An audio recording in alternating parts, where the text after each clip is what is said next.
Witajcie ciekawscy! Oto druga część materiału, który dla Was przygotowałem, z ciekawostkami i faktami na temat koni. Konie są łagodnymi i inteligentnymi zwierzętami, oszałamiająco piękne i emanujące godnością. Są cenione przez ludzkość od wielu stuleci, niezależnie od tego, czy są używane jako środek transportu, w rolnictwie czy na zawodach. Konie dowiodły, że są lojalnymi i ciężko pracującymi stworzeniami. Podobnie jak w przypadku wielu innych zwierząt, konie mają zestaw unikalnych cech. Zapraszam do wysłuchania. Ubarwienie koni jest bardzo zróżnicowane. Naukowcy odkryli również, że jest nie mniej niż 13 odmian genetycznych w DNA koni, które kontrolują ich ubarwienie. I nadal odkrywają więcej w miarę kontynuacji badań. Tak powiedziawszy, to wszystkie konie mają to samo podstawowe ubarwienie – kasztanowe i czarne. Końskie kości nóg mają pewne podobieństwo do różnych części ciała ludzkiego. Kolana konia mają budowę podobną do ludzkich nadgarstków. Stawy między udami i nogami koni również przypominają ludzkie stawy skokowe. Ich nogi i kostki są również bardzo podobne do naszych rąk, podczas gdy ich golenie mają budowę podobną do naszych kostek. Kopyta końskie również mają ten sam materiał co nasze włosy i paznokcie. Wykonane są z białka i kreatyny. Rolnicy i inni właściciele koni zakładają koniom podkowy, aby chronić ich stopy. Podkowy chronią końskie kopyta przed ścieraniem się, ponieważ miękka ich struktura uderza w ziemię z każdym krokiem. Podkowy są zwykle wykonane ze stali lub aluminium, ale często również używa się innych materiałów do produkcji podków. Te alternatywy obejmują gumę, plastik, tytan, a nawet miedź lub magnez. Aby wyposażyć konia w podkowy, do kopyt przybija się podkowę, ale to wcale nie rani konia. Podobnie jak nie rani to przecinanie paznokci u ludzi. Końskie kopyta rosną przez całe życie. Oznacza to, że podkowy należy regularnie wymieniać, aby nadążyć za wzrostem kopyt. Niezależnie od tego, czy koń jest wyposażony w podkowy, czy nie, kopyta muszą być przycięte. Podczas gdy specyfika różni się w zależności od konia. Większość koni ma przycinane kopyta i wymieniane podkowy zwykle od 5 do 8 tygodni. Wszystkie konie są roślinożercami. W przeciwieństwie do krów, konie mają tylko jeden żołądek. Dlatego mają bardzo długie jelita, które rozkładają materię roślinną i wyciągają z niej jak najwięcej składników odżywczych. Są również zależne od dużych populacji bakterii jelitowych, które fermentują ich żywność i uzyskują z nich jeszcze więcej składników odżywczych. Konie nie mogą wymiotować. To sprawia, że konie są wyjątkowo podatne na kolkę, ponieważ nie mogą uwolnić ciśnienia spowodowanego gromadzeniem się gazów w żołądku. To prowadzi do problemów z wydaleniem niestrawionych materiałów z żołądka. W samych Stanach Zjednoczonych co roku umiera 64 tysiące koni z powodu powikłań związanych z kolką. Konie nie widzą czerwieni. Chociaż konie mają doskonały wzrok, zarówno w dzień, jak i w nocy, ich oczy nie są w stanie dostrzec koloru czerwonego. Zamiast tego struktura ich oczu postrzega czerwień i podobne odcienie jako zieleń. Konie mają dobry zmysł węchu. Konie mają bardzo wyostrzony węch w porównaniu z ludźmi, ale nie jest on lepszy od węchu psa. Konie mają dwa oddzielne systemy do wąchania przez nos. Pierwszy prowadzi przez jamę nosową do nerwów węchowych, drugi znajduje się pod jamą nosową za zespołem gruczołów, których zadaniem jest wąchanie i rozumienie feromonów zapachowych. Konie mają również dobry zmysł słuchu. Koń może obracać obojgiem uszu o pełne 180 stopni, co pozwala mu słyszeć wokół siebie z doskonałą precyzją. Daje im to znacznie lepszy zasięg słuchu w porównaniu z ludźmi. Konie lubią określone rodzaje muzyki. Brytyjskie badanie z 2013 roku wykazało, że konie czują się spokojnie i zrelaksowane podczas słuchania muzyki klasycznej i country. W przeciwieństwie do tego to samo badanie wykazało, że muzyka jazzowa i rock pobudza konie. Ogólnie rzecz biorąc, ostatecznie stwierdzono, że jakikolwiek hałas o sile powyżej 21 dB powoduje stres u koni. Zdecydowanie jeden z ciekawszych faktów dotyczących koni. Niektóre części ciała konia są bardziej wrażliwe na dotyk niż inne. Konie są szczególnie wrażliwe w okolicach oczu, uszu i nosa. Ogólnie rzecz biorąc, konie mają bardzo dobry zmysł dotyku, do tego stopnia, że czują, jak owad ląduje na dowolnej części ciała. Konie mają bardzo dobry zmysł smaku. Ludzie obserwowali, jak konie zbierają jedzenie i sortują ziarno, które lubią najbardziej. W ramach tego ich usta mogą przesiewać pojedyncze ziarna, pozwalając im w ten sposób jeść to, co tylko chcą. Konie chodzą na 4 sposoby. Przeciętny koń przechodzi 6,5 km na godzinę. Potrafią kłusować lub biec truchtem z prędkością od 13 do 19 km na godzinę. I cwałem lub susem z prędkością od 19 do 24 km na godzinę. Wreszcie konie mogą galopować z prędkością powyżej 24 km na godzinę. Konie mają silny zmysł walki lub ucieczki. Konie w obliczu niebezpieczeństwa raczej uciekają niż walczą, ale będą zaciekle walczyć kopytami, gdy będą do tego zmuszone. Jednak również wiadomo, że są znane z tego, że pozostają i badają potencjalne zagrożenie, niekoniecznie biorąc się od razu do ucieczki. Konie są zwierzętami społecznymi.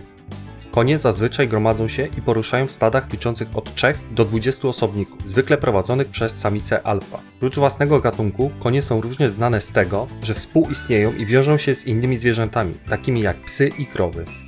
Konie rozwijają złe nawyki, gdy są pozostawione samym sobie. Podobnie jak pies, czuje niepokój i stres. Samotny koń może zacząć rzuć drewno i kopać pobliskie ściany. Mogą też samodzielnie kołysać się w przód i w tył, jakby miały zawroty głowy, nawet jeśli tak nie jest. Konie mogą spać w pozycji stojącej lub leżącej. Konie wolą spać w grupach, a samotne konie tylko drzemią, pozostając częściowo przytomnym w przypadku zbliżającego się niebezpieczeństwa. W grupie konie śpią na zmianę. Niektóre nie śpią, by wypatrywać zbliżającego się niebezpieczeństwa. Śpią tylko wtedy, gdy inne czuwają, budząc się na zmianę i zmieniając swoją wartę. Konie nie śpią długo. Zwykle konie śpią tylko przez około 15 minut, jednak śpią wiele razy w ciągu dnia, chociaż nawet ich całkowity czas snu wynosi średnio tylko około od 2 do 3 godzin. Konie doświadczają snu REM tylko wtedy, gdy się kładą. Sen REM to rodzaj snu, w którym śpiący może doświadczać snu. Konie muszą spać w pozycji leżącej przynajmniej raz w tygodniu, w przeciwnym razie zaczną cierpieć z powodu braku snu. Mogą również całkowicie zasnąć w pozycji stojącej, co jest niebezpiecznym zjawiskiem, które może potencjalnie przerodzić się w narkolepsję. Niektóre sporty konne sięgają praktyk wojskowych. Wszechstronny konkurs konia wierzchowego i skoki przez przeszkody powstały na podstawie ćwiczeń wojskowych. Ujeżdżanie to sport, w którym zarówno koń, jak i jeździec wykonują serię określonych ruchów wyłącznie z pamięci. Tymczasem jeździectwo to impreza łączona, w której konie i jeźdźcy wykonują serię ujeżdżeń, jazdy na przełaj i skoków przez przeszkody, aby zademonstrować swoje umiejętności. Wreszcie skoki przez przeszkody to sport, w którym konie i jeźdźcy skaczą przez szereg przeszkód. Jazda rodeo to pokaz praktycznych umiejętności. Sztuka rodeo to nie tylko jazda na koniu czy pozostanie na wierzchowcu, ale wymaga również różnych umiejętności linowych. Wśród umiejętności linowych oczekiwanych w rodeo znajdują się wiązanie linami i praca zespołowa. Jazda długodystansowa to kolejny przykład sportu konnego. Mówiąc najprościej, jazda wytrzymałościowa odnosi się do wyścigów długodystansowych. Zazwyczaj wyścigi wytrzymałościowe osiągają do 160 km w ciągu jednego dnia. W przypadku zawodów kilkudniowych wyścigi obejmują dystanse większe niż 160 km. Istnieją 3 rodzaje wyścigów konnych. Są płaskie wyścigi, które są prostym rodzajem, w którym jeźdźcy i konie pędzą do mety tak szybko, jak tylko potrafią. Kto pierwszy ją przekroczy, zostaje zwycięzcą. Potem jest bieg z przeszkodami, który polega na stawianiu przeszkód, które trzeba przeskoczyć w wyścigu. Wreszcie są wyścigi uprzęży, w których jeździec nie jeździ na koniu. Zamiast tego jeżdżą na dwukołowym wozie ciągniętym przez konia w kłusie. Niezależnie od rodzaju wyścigu, hazard stanowi tutaj dużą część ekonomiczną. Konie robocze wykonują różnorodne zadania na całym świecie. W krajach trzeciego świata ponad 100 milionów koni pracuje w rolnictwie i transporcie. Nawet w gospodarkach pierwszego świata wiele koni nadal pracuje w przemyśle drzewnym i leśnym. Konie również pozostają wykorzystane, aby okrążyć i nadążyć za bydłem w ruchu, podczas gdy służby ratownicze uważają je za przydatne w trudnym terenie. Nawet policjanci nadal używają koni do patroli i kontroli tłumu. Konie odegrały kluczową rolę w historii wojny. Niezależnie od tego, czy chodzi o ciągnięcie rydwanów, czy wożenie kawalerii w bitwie, konie odegrały dużą rolę na wojnie. Mistrzostwo taktyki kawalerii Aleksandra Wielkiego było kluczowe dla jego podboju Persji. Umiejętności Partów jako żołnierzy konnych powstrzymały rzymską ekspansję na wschód od I wieku przed naszą erą. Później Mongołowie zdewastowali Euroazję i zbudowali na grzbietach swoich koni największe imperium lądowe w historii. W Europie urok i legenda rycerzy wywodzi się z tego, jak zdominowali pole bitwy na swoich wierzchowcach. Dopiero I wojna światowa i powszechne użycie karabinów maszynowych sprawiły, że kawaleria stała się przestarzała. Obecnie jednostki kawalerii w dużej mierze istnieją tylko w celach ceremonialnych, ale pozostają w praktycznym użyciu dla jednostek, które mają walczyć w trudnym terenie. Łucznictwo konne to w Japonii sport i sztuka. Nazywany Yabusame, dotyczy to łuczników w tradycyjnych zbrojach samurajów. Podczas jazdy po torze używają łuków i strzał, aby strzelać do celów w różnych miejscach i pozycjach wokół torów. Mając ręce zajęte przez broń, muszą prowadzić wierzchowca wyłącznie za pomocą ud i nóg. Szkolenie trwa latami, a tylko najbardziej doświadczeni łucznicy mogą uczestniczyć w oficjalnych wydarzeniach. Te oficjalne wydarzenia są bardzo głośne, czasami recenzowane przez samego cesarza Japonii. Występują także jako show dla ważnych gości, w tym np. dla byłych prezydentów Stanów Zjednoczonych, takich jak Ronald Reagan, George W. Bush i Barack Obama.